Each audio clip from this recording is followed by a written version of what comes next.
The Walking Dead Season 6, Episode 11 is over, but we are just getting started here on The Walking Dead Live. And now, here are the two guys who, when it's raining, we're wearing galoshes, even three pairs. I'm Rob Cesternino. Here's Josh Wigler. Josh, how are you? Hi, Rob. Actually, you got my name wrong. It's Natalie. Natalie, I'm sorry. That's Yes. Natalie You is got it here with wrong us. this Was I time. close? You're not that close, to be Oh. honest with you. Yeah. All Just right, off by a little. ready to talk about an episode where we're going on the road and visiting a whole new community, Hilltop, and they are not, much like any place in The Walking Dead, they are not without their own share of problems. And we'll be talking about the commerce, the state of commerce and trade in the Walking Dead universe here tonight. Yeah, this is a new one, trading murder for grains. That sounds fun. That's a good deal. This is how you get the grain. Yeah. First, you commit the murder. You find Negan, then you have to kill Negan, then you get the sorghum and the rye and the barley.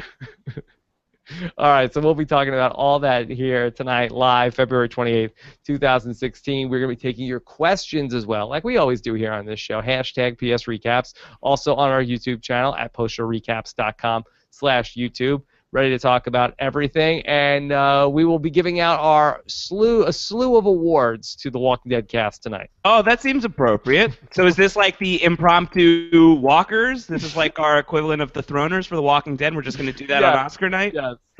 Oh, I didn't talk to DJ Sammy Slayer. I don't have any music lined up. Yeah. Okay. Any relation to DJ Tanner? Oh, no. Which No, DJ no. Tanner are we talking about? Which DJ Tanner? Exactly. All right.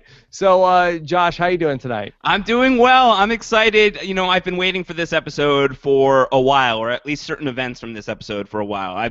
As you guys know, I read the comics, so I know a little bit about what's happening on the show ahead of time, and the Hilltop was one of those things that I knew that was something that we had to get to on The Walking Dead. Probably this season. When Jesus was introduced last week, that's a very clear, sign that we're getting to that stuff pretty soon. And I love the Hilltop story. I think it's a really cool story in The Walking Dead. So for this to be introduced in the back half of Season 6 this early on in the back half, I'm excited. I'm excited about where we could go, and I think there's a lot to unpack.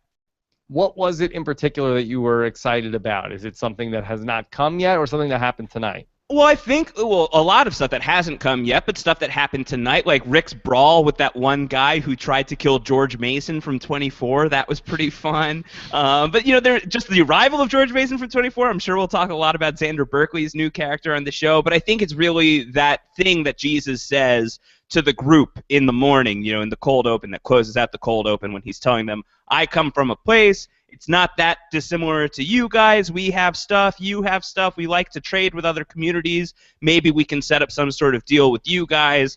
And Rick or Michonne or somebody says, wait, when you say communities, you mean you're doing this with other people? And Jesus says, oh, your world's about to get huge.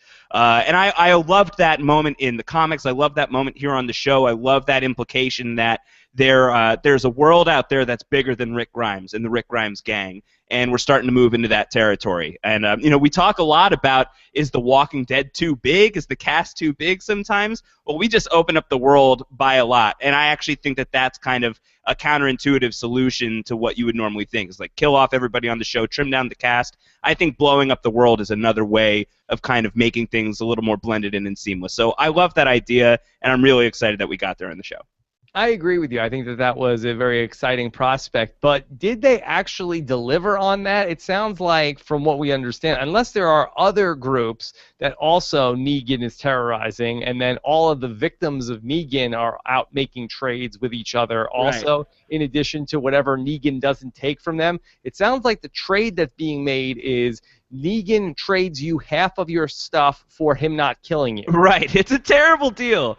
Bad deal. If you're getting caught in the Negan trade, it's a bad place to be. In terms of seeing like a great amount of characters, we really only did see the Hilltop, but Jesus makes reference to the fact that, your world's about to open up. There's more out there. So no, it's not like we are suddenly introduced to like every possible community, city, whatever in The Walking Dead, but the suggestion that there's more out there is really, really awesome, and I love the people from the Hilltop. I like that community. I like that they keep watch on their wall with spears is pretty wild. I think that's fun.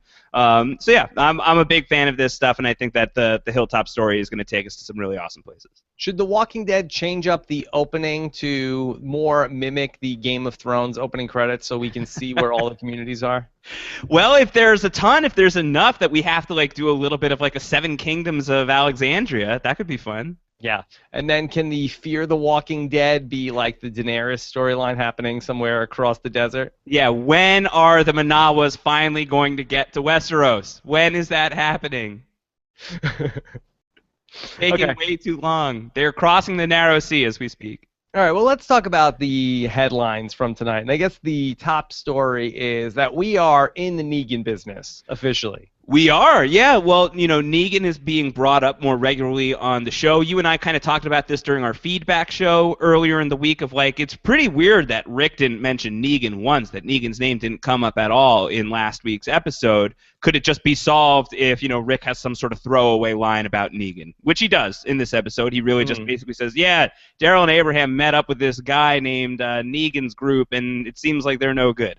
So obviously they were aware of it. But he is now a more present threat on the show. He's now a more looming presence. I think that's cool. What's your take on this so far?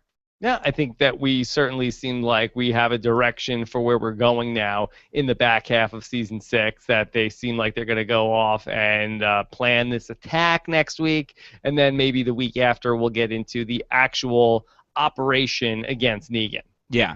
What do you think of Negan so far? I mean, he is, as Daryl says, right now he's a bit of a boogeyman. He's not somebody that we have seen in the flesh. We know an actor has been cast as that character, so Negan will show up eventually. But based on what we heard about him in this episode, we heard some stuff. We know what Negan's deal is with the Hilltop. 50% of your stuff and we won't kill you. We know that he made good on that deal by killing a, 16-year-old kid in front of all these people. He sent assassins to go kill George Mason from 24. So this is all pretty serious stuff. What's your take on this guy based on the information we know so far?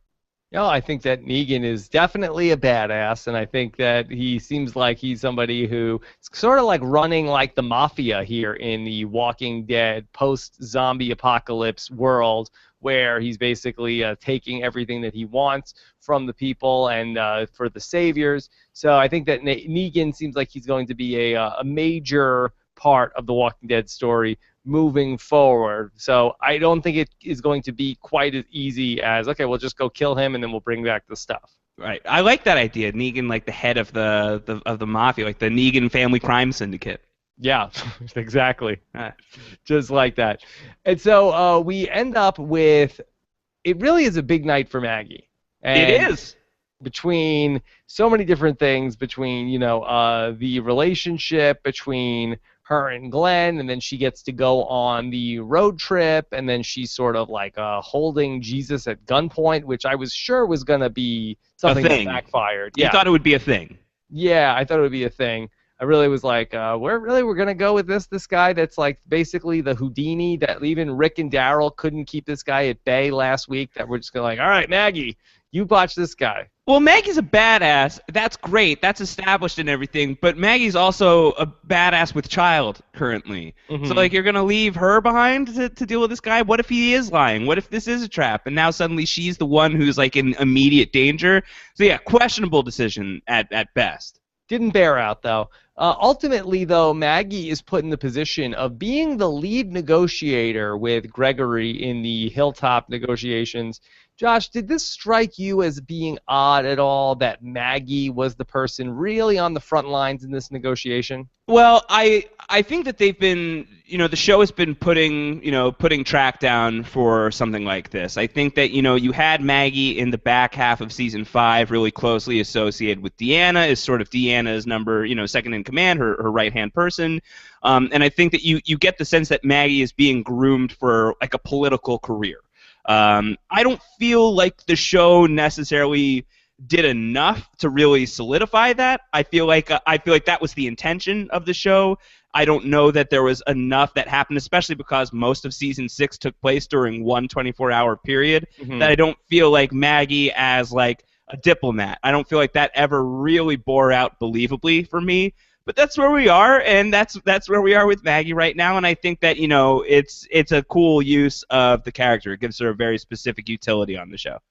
It made no sense to me why Maggie is having like I was I'm saying. trying Does to be Rick diplomatic over here. All right. Well, look, we got to keep it real. You can be the Gregory. I'll be the Maggie. That's fine. That's Let's fine. hear your As the take. common folks say, Yes. I don't understand why Maggie was put in this position without even Rick being in the room. I get why Rick didn't want to be in the room, because he took one look at this guy and goes, I'm going to punch his face off. And it's probably better if I am removed from that process. I think that Rick knows that he is no diplomat. Rick is the guy that you call when someone needs to get stabbed in the neck in broad daylight. I don't think that Rick feels like he is the person to handle the diplomatic stuff. So I think that, thinking back on it, back when the prison had council, back when the council was a thing, was Maggie on the council? Wasn't Maggie part of that squad?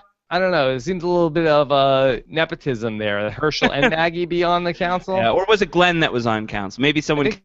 Glenn. Yeah, someone can let us know. Yeah, let us know. I'm trying to think of what's her resume. What qualifications? I'm not saying that she shouldn't be part of the conversation. I mean, Sure. She does seem like she is the Secretary of Agriculture there, but it wasn't even like they're trading the anything that they are growing. Maybe she knows that they have nothing. She knows what they don't have, but it seems like everybody's on the same page about what they don't have. Right. Yeah. Everyone seems to be pretty clear about that. Yeah. That like seems we'll trade you corn. Maggie, do we have corn? Like, nope. Maggie, we'll trade you barley. Maggie, we have barley? Not really. Not yet. No, we don't have any of that. We got a little bit of sorghum in the back of the truck, but it's in the lake right now. Not a big deal. Stop beating me up in the YouTube comments. But no, it was again, I just thought that was really odd. Yeah, a little odd. But that's the spot that she's in. She's fielding these. She's fielding these negotiations. She is, she is the Samuel L. Jackson to Gregory's Kevin Spacey, or maybe it's vice versa. But they are trying to work out some deals here, and I think it's cool. I think it's a good utility for Maggie. I'm trying to think who would be the better pick for that role in that group. It's probably not Rick, because Rick is very likely just to punch somebody's face off. Yeah, it's not Daryl. Rick, even in his nice phase of even in his turned over a new leaf, happy in love, I still think that he would be, if this was a real Rick, would be like, no, I'm in that negotiation. You can't take me out of the room for this one. You think that he'd go straight back to Rick-tator mode? Yeah, not even Rick-tator mode, but you would think he would. I mean, have we ever seen any important conversation that's ever been had on The Walking Dead where Rick is like, I'm just going to leave this one up to you guys. You let me know what you guys decide. Not really. It was kind of refreshing, honestly, for Rick to be like, you know what? You guys take care of that. I got other stuff to do. I'm in love, everybody. I'm in love. Michonne and I are in love. Yeah. All right. Anyway, no, but not a big deal. Not too big of a deal. I just wanted to scream it on top of a mountain, but I didn't have a mountain. I had a hilltop. Yeah, and it all works out for Maggie that she ends up negotiating basically the same deal that Negan had with them, except ultimately that they're not threatening to kill them. Right. Although ultimately, doesn't that become the same deal as Negan once they make the deal for 50% and then they say they don't want to pay anymore? It was kind of, you mean like Maggie would kill the Hilltop people, like by like starving them almost, by holding out their food? If they don't pay their 50% at any point. Isn't that ultimately like the same deal? It's not like, okay, well, now you have to give us 60%. It's not going to be they're charging interest. Well, no, she takes 50% now. It's 50% like 50% up front? That's what they were just loaded up with, all that stuff. That's what they were saying. That's what Jesus was like. No one has ever gotten this much up front before. And that was the deal. Is like, Negan keeps coming back. Your supplies are dwindling. Give us 50% now. And I think the idea basically is like, we'll hang on to it. We'll use it. We'll do our stuff with it. But we're establishing a good relationship here. So it's basically protecting 50% of their stuff while their supplies continue to dwindle, while these people, the Hilltop people, are dealing with Negan. I don't think the Rick Grimes gang is going to kill the Hilltop people. Although I mean they've done some scary stuff before. As in, you keep giving us 50% of what you make here, and then we will, go kill Negan. Maybe a rewatch will bear that out. My impression in the moment was it was like, give us 50% of your stuff right now. We're taking that right now, and this deal is on. That was my read on it. Okay, well, we'll see. And again, not too big of a deal to nitpick. We also had Shades of Lost, where we end up with the sonogram. Yeah, the sonogram. Although did we get an answer on that? You're a sonogram reading expert at this point, right, Rob? Yeah, what do you want to know from the sonogram? Do we know anything? Was there any information that we should know right now? They kind of kept that close to the chest. No. I think it's too early to know like sex or anything if that's what you want to, unless you want to confirm that it I'm happened. just so nosy. Yeah. I'm such a gossip. I just want to know what's going on. Right. It just looks like everything is good. It seems like we heard a heartbeat and everything. It feels like that the sonogram was mostly just to change Abraham's mind. It really seemed like that this love triangle between Rosita and Sasha and Abraham is really starting to boil over. This is very tawdry. Yeah. I think Abraham, he wants to make some pancakes, so to speak. He wants to correctly pour his Bisquick into the mix and make sure that pancakes come out. He's ready for that. I think he's going to name his kid Flapjack. Flapjack Ford.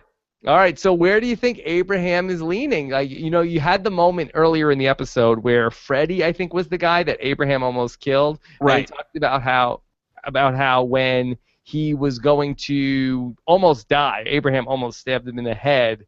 He saw As you do on The Walking Dead, it's not such a big deal. Yeah, he saw a vision of his ex-wife or his wife that had died. Right. And so Abraham, during the big fight, and we'll go through that as well, gets choked out. And you have to wonder, did Abraham see a vision of either Sasha or Rosita? Yeah, I thought it was an interesting choice that the show didn't have that. The show left that up to our imagination. There was no vision of Rosita. There was no vision of Sasha. But what we did see, I don't know if you caught this, Rob, is when Daryl helps Abraham back up onto his feet, Abraham's necklace that he got from Rosita was on the ground. Oh, come on. Isn't Abraham kind of a douche for picking Sasha or Rosita? If that's the direction he's going, probably, yeah, because Rosita seems to be really into Abraham and hasn't really done anything to warrant being dumped on the way that Abraham seems to be nagging into Sasha. At the point that, okay, let's say hypothetically that Abraham has fallen head over heels with Sasha. Isn't it Abraham's duty to break up with Rosita? Isn't that the good guy thing to do, to break up with Rosita and not just go immediately back into sexual congress with her? Right. Well, we need to know where this is going. I mean, we would have to see next week to figure out what all of that looks like. But based on, their walks and talks in this episode, I didn't have the impression that Abraham and Sasha were doing anything other than getting closer and talking a lot, unless you thought that there was something sexual going on there. I think that Abraham has certainly made his intentions clear. Right. That he is head over heels for Sasha. Right, and Sasha's like, cool, that's great, I changed my shift. You're going to be hanging out with Eugene now. So it didn't strike me that Sasha and Abraham have something physical going on right now. No, I'm not saying that they did. Right, but right. If now that Sasha is now replaced Rosita in the place where when in his heart. Abraham is having a near-death experience, the last thing he's thinking about when he's dying is Sasha. Right. Yeah, no, that's a little douchey if he doesn't deal with it properly. But I mean, I think we would have to see how that bears out. But that love triangle is very much alive. Obviously, Rosita has no clue what's going on. It seems like Sasha obviously knows how Abraham feels. I don't know how Sasha feels about Abraham. So Abraham could make a really bad move and decide. She made him a necklace. Rosita made Abraham. I'm sorry, Rosita. Yeah, Rosita made the necklace, so she clearly has feelings for Abraham still. I don't think that we have any indication that Sasha necessarily feels like super strongly about Abraham. So if Abraham were to dump Rosita and try to woo Sasha and it didn't work out, the whole thing's just a mess. Okay. Spilled pancakes all over the place. Yeah, he's spilling the pancakes. Wasted Bisquick. Okay. All right. Let's talk about the politics of the hilltop and what's going on with Jesus and Gregory and everything going on there. How psyched are you to see Xander Berkeley, George Mason of 24 on The Walking Dead? Because I'm super psyched. I'm pumped up, and it appears that Hilltop is being run with the exact same proficiency that CTU was being run with Yeah. during during that year, during Now, that administration. is Gregory pre-radiation or post-radiation at this point? Is this before he is exposed to the radiation and he's just a total douche, or is getting stabbed in the gut, is that like getting exposed to radiation and now he's like he's going to start being kind of a decent guy? I bet he's still gonna be a douche. Okay.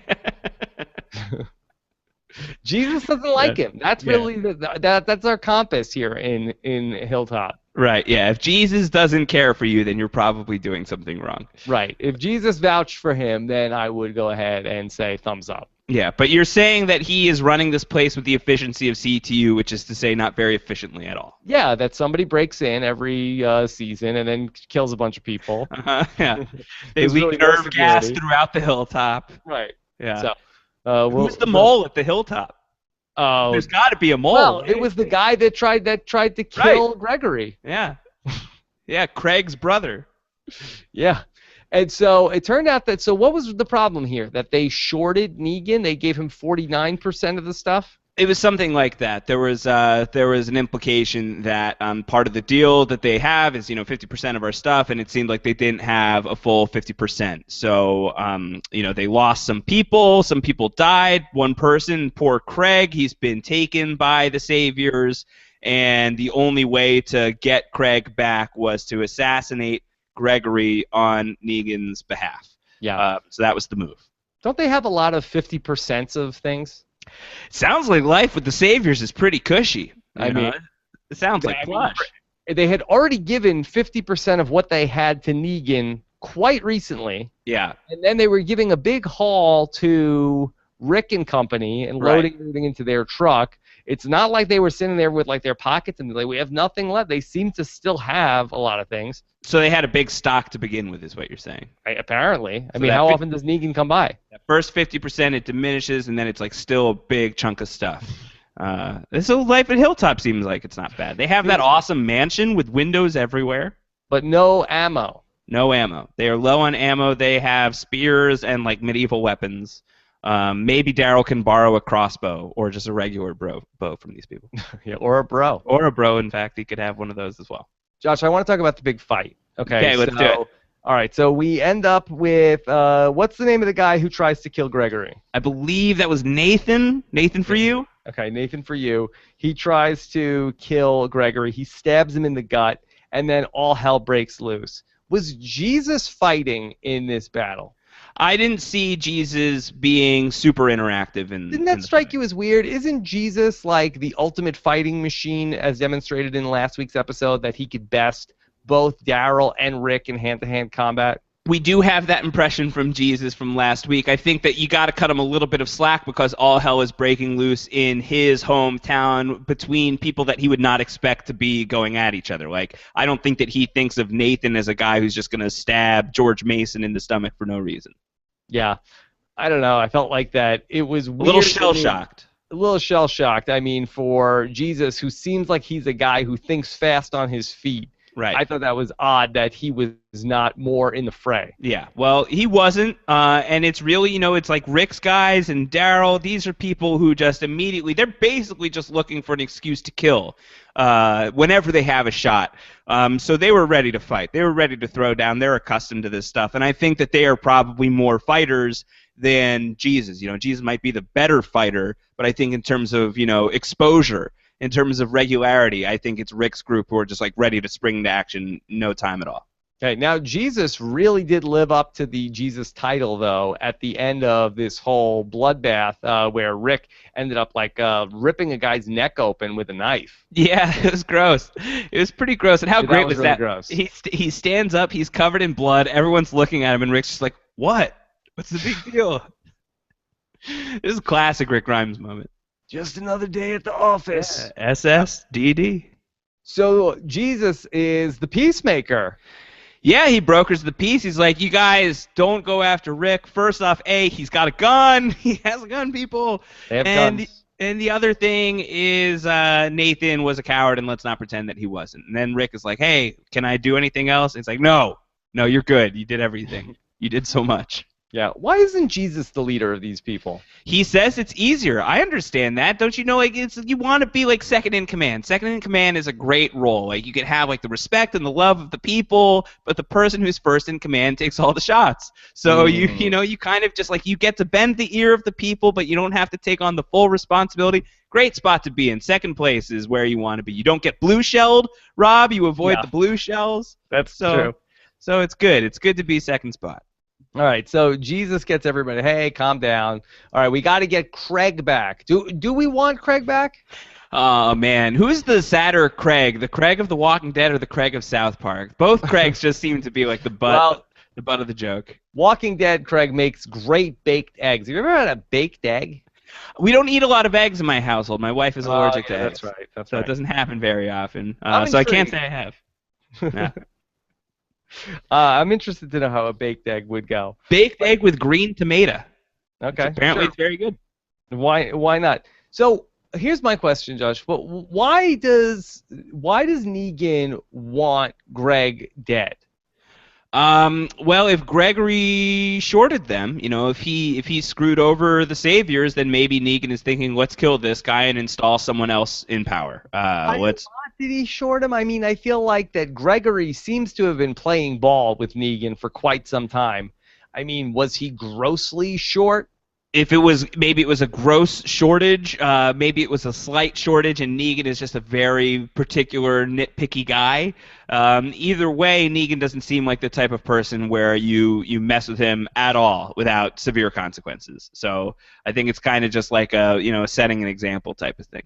Because I almost feel like with Negan, are they going to install somebody who's going to be more submissive than Gregory? I mean, it feels like that Gregory rolled over pretty easy for Negan. He rolled over very easy, but at the same time, like he's not exactly a pleasant person to be around. I guess so. We saw his negotiations with Maggie, and it's not like he's afraid of Maggie or anything, so he's just mouthing off to him. But just kind of generally, that seems to be who Gregory is attitude-wise, just somebody who's a little crotchety and tough to be around. So maybe Negan's like, I don't want to deal with that guy anymore. He's got a stupid face. I'm done with his stupid face. I want you to stab him. Just get rid of him. Maybe you can be in charge, and we'll bring Craig back. Okay. Maybe Craig will be in charge. King Craig. Maybe Craig will come back. Now, in terms of the timeline here, so what are we doing? We're going back to Alexandria to sort of mount the attack on Negan? That's what it sounds like. It sounds like, Rick and the gang, they have made this pitch. We will take your stuff. We will set up a trade. The goods that we are offering is basically being a counter Negan strike force. We will do that for you. Let's go back to Alexandria, drop off these supplies, and figure out what to do next. I think they've got some strategizing they got to do. So potentially next week could be pretty talky dead. I think that we could have a lot of that kind of like hand wringing over what's the next step. How do we do this? How do we find this guy? They brought one of the people back from the hilltop who knows how to get to Negan's spot, who knows the compound. He said. So I think that we've got some planning to do here. That does seem to be the next step. Speaking of Talking Dead, did you happen to see the panel on Talking Dead tonight? I saw a little bit of the Talking Dead. I tend to watch the first 8 minutes of Talking Dead before we get on here. That's my ritual. Who was it? We had Lauren Cohen. Yes, Maggie. We had Tom Payne, who plays Jesus. Well, we had announced we had Maggie. Kid Cudi was the celebrity guest, and then mystery guest was hyped all night. Right, and it was Jesus. It turned out it was Jesus. I don't know why sometimes they just hide who the mystery guest is. Well, Chris Hardwick said at the top of it, he said, just so you know, the mystery guest isn't always somebody who's dead. It's actually Jesus this week. So maybe he's just trying to throw you off. He's been listening to the podcast. He's heard your complaints. I guess so. Well, sure. Why? I guess so. But I mean, it's like if the mystery guest sometimes is not an exciting guest, then it also diminishes the hype of a mystery guest. I guess to a degree. Although, how could you not be hyped when Jesus is in the building? I guess so. Sure. Why not? Josh, what else about tonight's episode? I don't know. I think that probably we could start getting into some questions, and that'll start opening up anything else that we haven't talked about. Jog our discussion. Yeah. Why don't we start here with our good buddy Will Northrup. Will Northrup So, says, so they have an ultrasound machine but no bullets, which is easier to find in rural Virginia. that's political. Yeah, well, I haven't been to rural Virginia in a little while. I don't know. I did think that having that machine seemed to me like that was pretty great that these guys have that. I was pretty surprised that they have that up and running. What did you think about that? I mean, that did not blow my mind that they had the sonogram machine. It sounds like that they have had multiple babies there, that the doctor said that he was an OBGYN. So that did not seem that out of place to me, that he would, that, they would have found a hospital, they would have gotten their hands on a sonogram machine or Right. ultrasound. That did not blow my mind. What did you think of the doctor? Are you a fan of the doctor? I liked him. I like Yeah. the doctor. Yeah, so he's not Dr. Douche. What do we call the people when they're like Dr. Nice Guy? Dr. Cool Dude? Dr. Cool Dude. I know. I did like him. I did think it was a little bit, kismet that, they just happened to find a doctor. Not only was he any doctor, I think you'd be happy to find like a podiatrist. Right. He happened to be an obstetrician. The jackpot. Yeah, you hit the jackpot. Yeah. His name was Harlan, according to the Walking Dead wiki. Yeah. I like that name. All right. Let's take another question. This is from our Philly, our buddy, who says, what's the implication for our group now that they've transitioned from the people being attacked to the people planning attacks? Yeah, is this like the Terminus people? Yeah, well, this is fun. I mean, we've seen this. I feel like this has been the evolution of this group. We've seen Rick's crew, start off as being a bunch of people camped with an RV and, afraid for their lives, to trying to find some humanity on a farm, to being really aggressive and capable of taking over a prison, to going to war with Woodbury. So they've gone to war before. They've been on the road a lot. They've been attacked and almost eaten by cannibals. They have been, people within Alexandria have questioned them and challenged them and tried to kill them. So they're really, they're war vets at this point. They're seasoned veterans. They are seasoned veterans of the apocalypse, and they know what's going on. They know what happened and what's going on.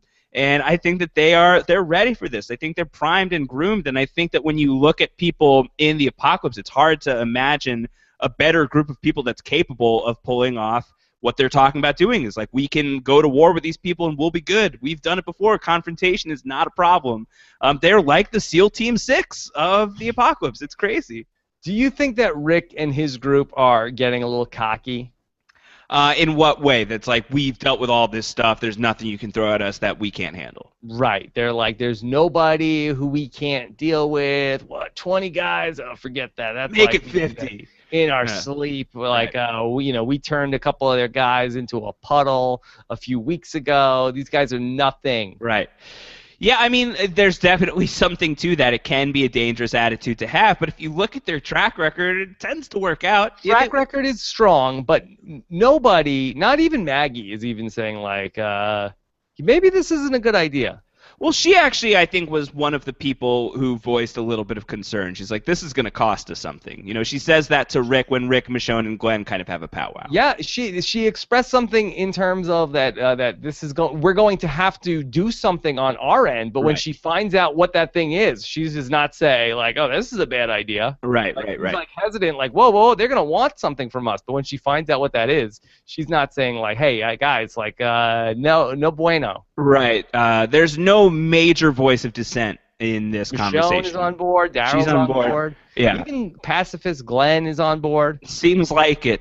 But there's other people in this group that might have different opinions, and I think the one big glaring one is Morgan. What happens when Morgan gets in the conversation? Nobody's going to listen to him. Nobody's going to listen to him, but who knows what he puts into effect to stop this from going too far. I think that that's an X factor. I think that that's a wild card that you have to consider. So for this to be something that's like unanimously agreed upon, I think it is right now. I would look at someone like Morgan to stir some S up. I feel like there's other people out there too who might not be wild about this, especially you think like Carol's gonna like it. Oh, Carol loves it. Carol's gonna be like, Rick, just send me. I've got this. Just tell me where it is, and I'm gonna handle it solo style. See, but Carol, I feel like, doesn't like any new people. I feel like she's gonna say, "What do we need them for? We're doing fine here on our own." Like, I could see her being a little bit like, "Why are we gonna go fight their battles for them?" I get that, but I think like when you weigh the two, like what does Carol prefer? Like she wants to stay away from new people, or does she want to go blow a ton of stuff up? I don't think that she necessarily is like that. She wants to go and fight other people just for the sake of fighting. Just for the thrill. Just for the thrill I don't know if she wants to fight for sport. I just think that she's very protective of everybody. I agree. I'm mostly kidding. But I think that she probably isn't going to love the idea, but she trusts Rick. She trusts this group, and she knows her capabilities, and she'll just get on board. I don't expect a lot of problems from Carol on that front. Okay. All right.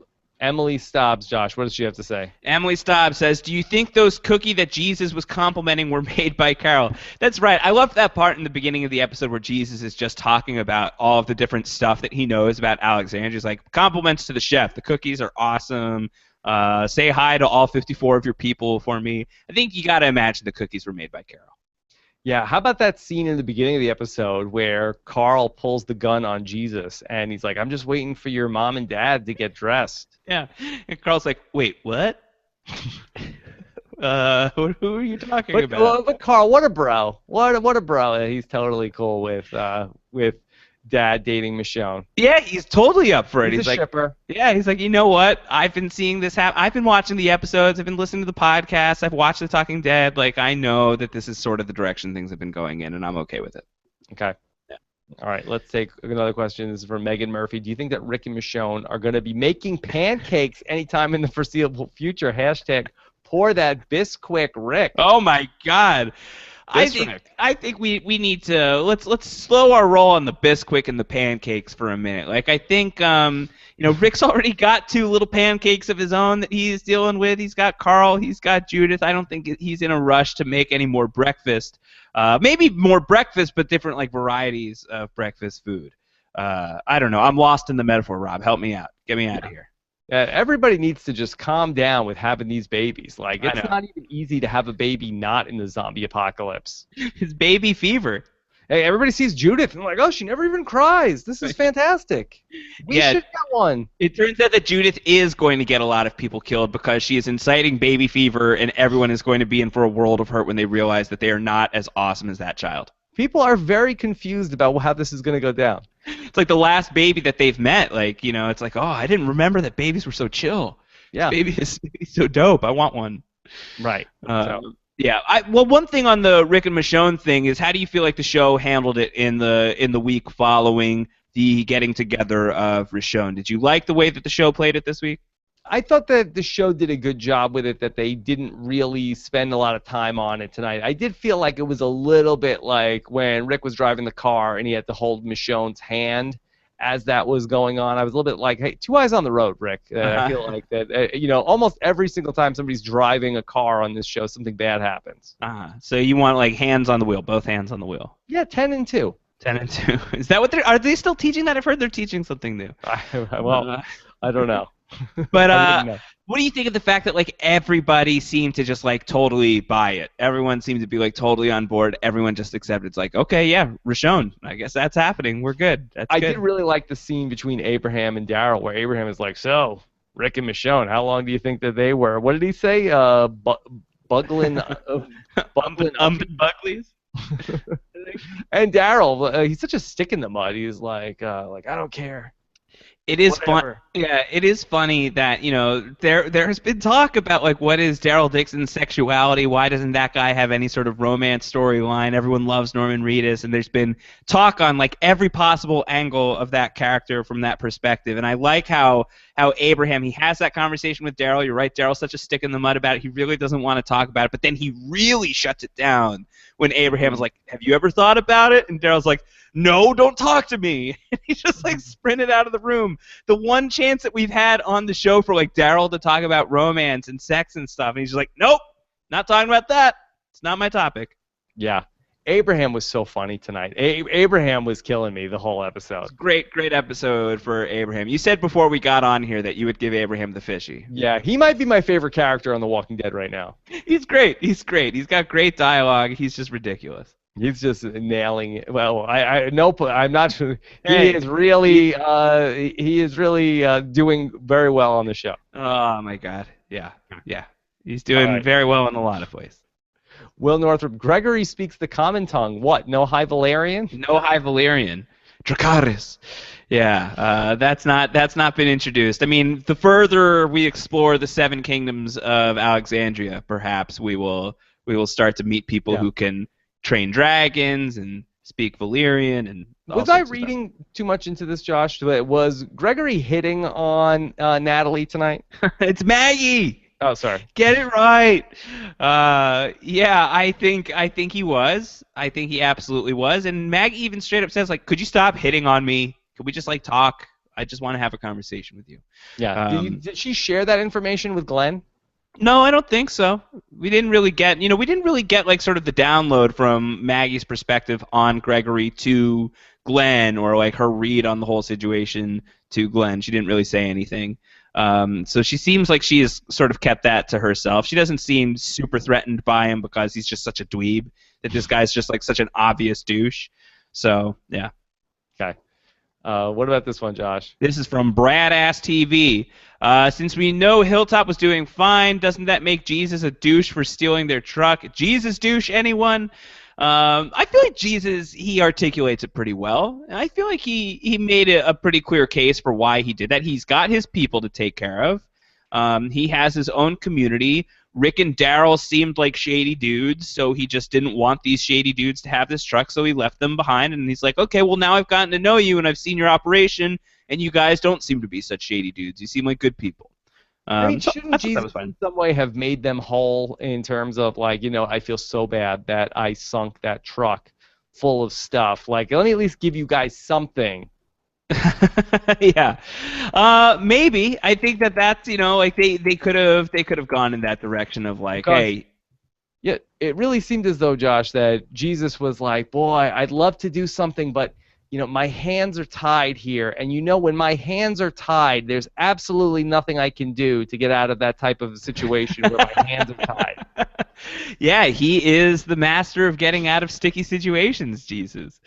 Yeah, I thought that would be, I don't know. I feel like he makes them whole by, negotiating this truce and this peace where he is able to get these guys, 50% of their stuff and all this stuff. So I feel like Jesus, he's making good. Okay. What do you got from this one? Vader Girl. I also think Jesus and Daryl will have a relationship. Oh, Thoughts? come Wow. on. Are we shipping that? Oh man. Look, it would be hot, but I don't think that's where we're going. It would be hot. Listen, in the world of Rashon, anything is possible at this point. Yeah, anything is possible. Yeah. Okay. And Will, what is the sexiest breakfast-related euphemism? Making pancakes, frying some eggs, or other. Well, I know we talked about baking eggs in this video, Yeah. or in this episode, but I don't know. I don't know if we had frying eggs. We did making pancakes. Is frying eggs a thing? Yeah, you can fry eggs. Have you never had a fried egg? I've had a fried egg. Is that a sexual euphemism? Not one that I've used, but once again, it's not really. Eggs are not part of the common tongue in my household. Yeah. Outside of the movie Hot Shots, I'm not sure. Part one or part two? Part one. Yeah. Yeah, I think that I think making pancakes was good. Pouring the Bisquick, I thought that was really funny. I don't know, French toast, that seems hot. I guess so. Right? French toast would be pretty sexy. I don't know. Okay. Sorry, this got very strange.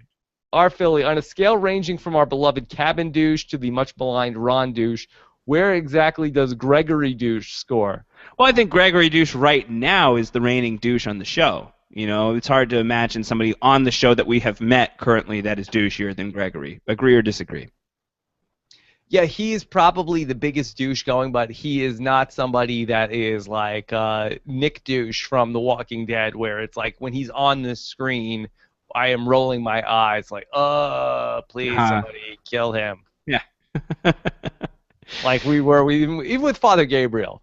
For a while with Father Gabriel, we were really there. But all it takes is like one act of courage, and then you're on the right side of things again. You're back. Okay, You're a couple back. more You're back on the questions. team. All right. The previously aforementioned Cavendish. What does he have to say? Cavendish is back. Cavendish says, is George Mason 2.0 douche going to cause a radioactive situation between Glenn and Maggie in the future? That's a 24ism. Solid 24 jokes. I love George Mason. Oh God, Xander Berkeley, great actor. He's great. He's great in anything. Like, it doesn't even matter if the thing he's in is very good. Just him being involved is fantastic. As Todd in Terminator 2, as the good doctor and the not douche doctor in Gattaca, George Mason on 24. Xander Berkeley's the man. I'm so happy to have him on The Walking Dead. I feel like that can only be a boon for the show. Just to have that guy in the mix, I think, is a good thing. In the pancake mix. Should they consider dropping the nuclear device on Negan? Yeah, that could be a plan if they just fly their plane. Yeah. But he has to hide in the back of the plane and only make himself. Rick, go live your life. I've got this. I've got a pilot license.